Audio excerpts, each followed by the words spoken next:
خاوند کے ہوتے ہوئے جیٹ کے ساتھ ہم بستری کرنے والی عورت، اس روز میرے شوہر نے مجھے بہت بے دردی سے مارا پیٹا تھا، اور اس کی وجہ یہ تھی کہ میری ساس نے میرے شوہر کو میرے خلاف اکسایا تھا کہ یہ عورت پیدائشی بانجھ ہے اور اس عورت سے اولاد نہیں ہونی، اس کو چھوڑو اور کسی دوسری عورت سے شادی کر لو۔ میری ساس کی انہی باتوں کی وجہ سے میرا شوہر بات بات پہ مجھے ڈانٹتا رہتا تھا، اور اس روز تو اس نے حد ہی کر دی۔ مجھے مارنے پیٹنے کے بعد بھی سکون نہ ہوا تو مجھے کہنے لگا کہ اگر تم ماں نہ بن سکی تو میں تمہیں چھوڑ دوں گا اور کسی دوسری عورت سے شادی کر لوں گا۔ میرا جیٹھ شوہر کا بڑا بھائی پاس ہی کھڑا تھا اور سارا منظر دیکھ رہا تھا۔ اس سے رہا نہ گیا تو اس نے میرے شوہر کو برا بھلا کہنا شروع کر دیا۔ اس پر میری ساس نے جیٹھ جی کو بھی برا بھلا کہنا شروع کر دیا۔ میرا جیٹھ عمر میں مجھ سے کافی بڑا تھا،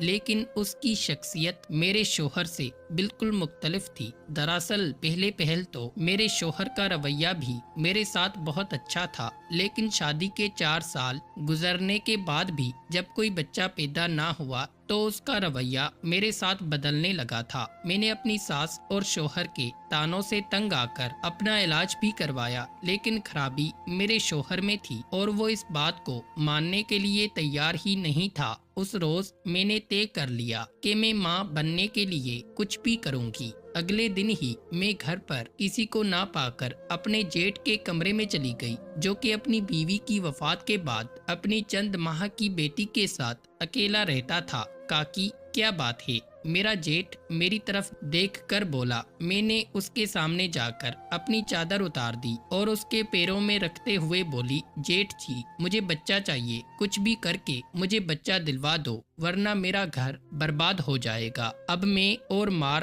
نہیں کھا سکتی اور نہ یہ دکھ برداشت کر سکتی ہوں کہ وہ مجھے چھوڑ کر کسی اور کا ہو جائے۔ یہ کہہ کر میں آگے بڑھی اور جیٹھ کے قریب جا کر کھڑی ہو گئی۔ میرے جیٹھ نے میری ساری بات سمجھ لی تھی۔ وہ پیچھے ہٹتے ہوئے بولا، نہیں کاکی یہ سب غلط ہے، میں ایسا نہیں کر سکتا۔ میں نے کہا تو ٹھیک ہے، پھر جب تمہارا بھائی مجھے پیٹتے پیٹتے مار دے گا یا مجھے چھوڑ دے گا تو تم میری بے بسی دیکھ کر کڑھتے رہنا اور مجھے مرتا ہوا دیکھتے رہنا۔ یہ کہہ کر میں واپس مڑنے لگی تھی کہ اس نے میرے کندھے پر ہاتھ رکھا اور مجھے اپنی طرف کھینچ لیا، اور میں چپ چاپ اس کے سامنے بچ گئی۔ اور اس وقت اپنا گھر بچانے کے لیے میں اور کرتی بھی تو کیا۔ خیر کچھ ہی دنوں بعد میں نے اپنے شوہر کو خوشخبری دی کہ اب میں ماں بننے والی ہوں، اور اس خبر پر وہ ایسے خوش ہوا جیسے کسی قاتل کی سزائے موت معاف ہونے پر وہ خوش ہوتا ہے۔ دوستو اس کہانی کا مقصد صرف یہ ہے کہ ہم اس سے سبق حاصل کریں اور عورت پر جو ظلم ہمارے معاشرے میں